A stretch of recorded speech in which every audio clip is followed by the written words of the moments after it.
626년 현무문의 변이 일어나자 이건성의 수하들은 모두 도망쳤습니다. 그러나 한 명만은 태연하게 자리를 지키고 있었습니다. 이세미는 그를 불러 꾸짖었습니다. 너는 왜 우리 형제 사이를 갈라놓으려 했느냐? 그는 아무렇지도 않단 듯이 대답했습니다. 태자가 저의 말을 따랐다면 오늘의 일은 벌어지지 않았을 것입니다. 그는 바로 위징이었습니다. 이건성의 수하였던 그가 어떻게 이세민이 가장 신뢰하는 신하가 될 수 있었을까요? 그의 삶을 들여다보겠습니다. 그는 어려서 부친을 여의고 가난하게 살았지만 책에서 손을 놓지 않았습니다. 그러나 기회는 좀처럼 오지 않았고 고향에서 시간만 보냈습니다. 그러던 중 고구려 원정을 위해 사람들을 징발해 갔는데 위징은 군역을 피하기 위해 도간으로 도망쳤습니다. 시간이 지나 위징은 도간을 나와 이밀의 와강군에 들어갔습니다. 그러나 그는 말단 관리였기 때문에 전략적 조언을 해도 무시만 당했습니다. 이후 위징은 이밀을 따라 장안에 들어왔습니다. 자신을 제대로 대접해주지 않아 화가 난 이밀과는 달리 위징은 인내심을 갖고 현재 시국에 관한 대책을 올렸습니다. 고조는 그를 눈여겨본 뒤 관직에 임명합니다.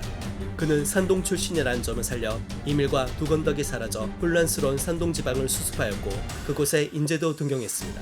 이후 위징은 이건성의 부하가 되어 많은 조언을 했습니다. 그리고 이세민이 큰 위협이 될 거라 판단해 진언했습니다. 진왕은 능력과 야심이 큰 인물입니다. 반드시 죽이셔야 합니다. 그러나 이건성은 형제로서 차마 못할 짓이라며 거절했습니다. 그렇게 시간이 지나 이세민에게 사로잡힌 위징은 태자가 그때 자신의 조언을 들어주었다면 반대 입장이 되었을 거라며 안타까워한 것이었습니다. 이세민은 이 말을 듣고 화를 내기는커녕 기뻐하며 관직을 내렸습니다. 그는 제위에 오른 후 위징을 늘 침실로 불러 정사에 관해 물었습니다.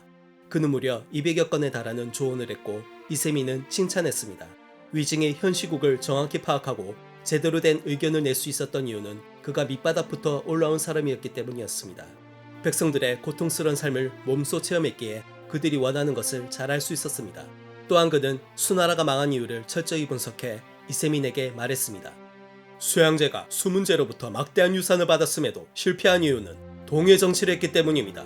백성들은 안정을 원하는데 너무나 많은 일을 벌려 원성을 샀습니다.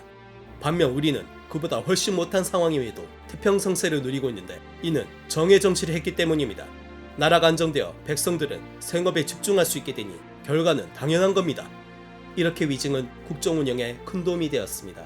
그러나 시간이 지날수록 그의 강직한 성격에 이세민은 점점 눈치를 보기 시작했습니다.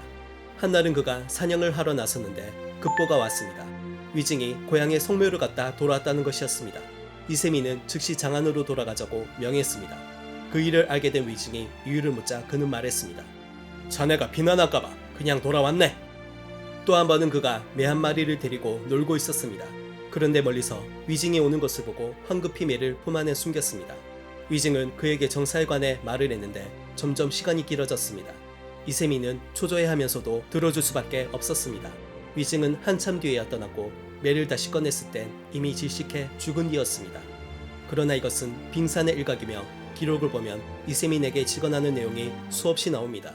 말을 구입하는 것에서부터 궁전을 보수하는 것까지 세세한 일도 거침없이 반대했습니다. 황제도 인간인지라 조회가 끝난 후 그는 화를 냈습니다.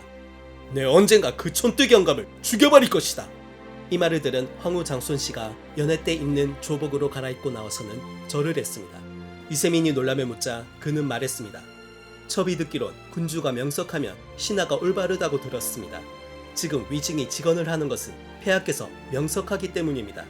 그러니 어찌 축하드리지 않겠습니까? 그는 이 말을 듣고는 화를 풀고 기뻐했다고 합니다. 시간이 지나 위징은 몸이 쇠약해져 사직을 청했으나 이세민은 슬퍼하며 말했습니다.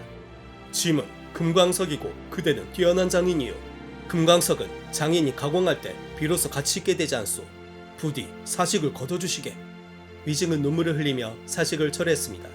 그러나 결국 위징은 병으로 세상을 떠났습니다. 이때 그의 나이 64세. 이세민은 그의 장례를 성대하게 치르려 하자 위징의 아내인 배씨가 그의 삶과 마찬가지로 장례 또한 검소하게 해달라 청했습니다. 그는 청을 받아들였고 위징의 묘비에 직접 비문을 써서 글을 기렸습니다. 이세민에게는 위징 못지않은 조력자가 또 있었는데요. 그는 바로 아내인 장손 황후였습니다. 그는 선비의 귀족 출신으로 서기 601년 나경에서 태어났습니다. 그의 가문은 대대로 북주 및 수나라에서 장군으로 지냈습니다. 아버지가 병으로 죽자 그는 오빠 장손무기와 함께 외숙부 고사렴의 집에서 자랐습니다. 발해의 명문귀족인 그는 문학과 역사에 해박한 지식을 가졌습니다. 이에 영향을 받아 장손 황후는 어려서부터 독서에 빠져 살았고 행실 또한 올곧았습니다. 그리고 613년에 그는 이세민과 결혼하게 됩니다. 이때 이세민은 14세, 그는 12세였습니다. 시간이 지나 황제가 된 이세민은 상벌에 관해 논할 일이 있으면 항상 그에게 물었습니다.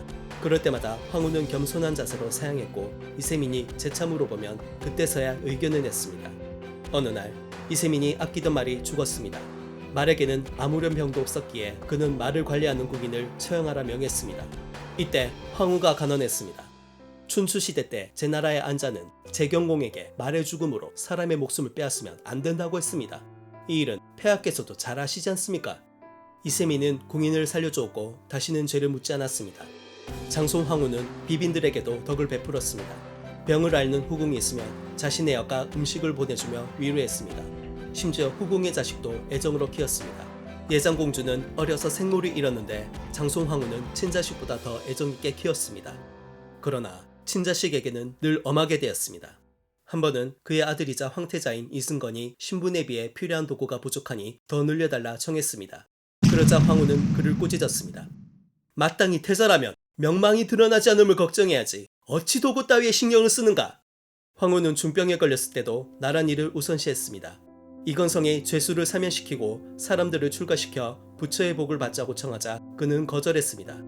생사는 하늘이 정해준 것이니 사람의 일로 어찌할 수 없다. 사면은 나란 일이니 사사로 해서는 안 되며 승려가 많아지면 나라를 좀먹게 된다.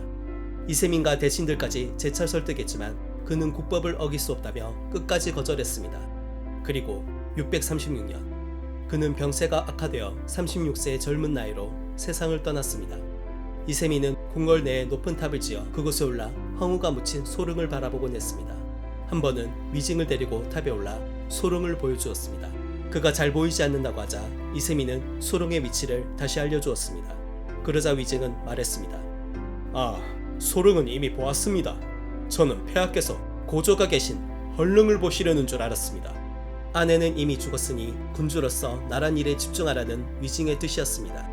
이세민 또한 그 뜻을 알고 있었지만 황후가 너무나도 그리웠던 나머지 울음을 터뜨리고 말았습니다. 이후 그는 탑을 즉시 헐어버리라 명했습니다. 이렇듯 정관의 치는 이세민의 끝없는 자기 수양과 주변 인물들의 목숨을 건 직원이 있었기에 가능했습니다. 심지어 수양제만도 못하다는 선을 넘은 직원에도 이세민은 이를 기쁘게 받아들이며 상을 내린 적도 있었습니다. 이러한 황제의 유례없는 행보는 당나라를 세계 최강대국으로 만들었습니다. 여기까지 당나라의 통일 과정 및 권력 다툼 그리고 정치를 다뤘습니다.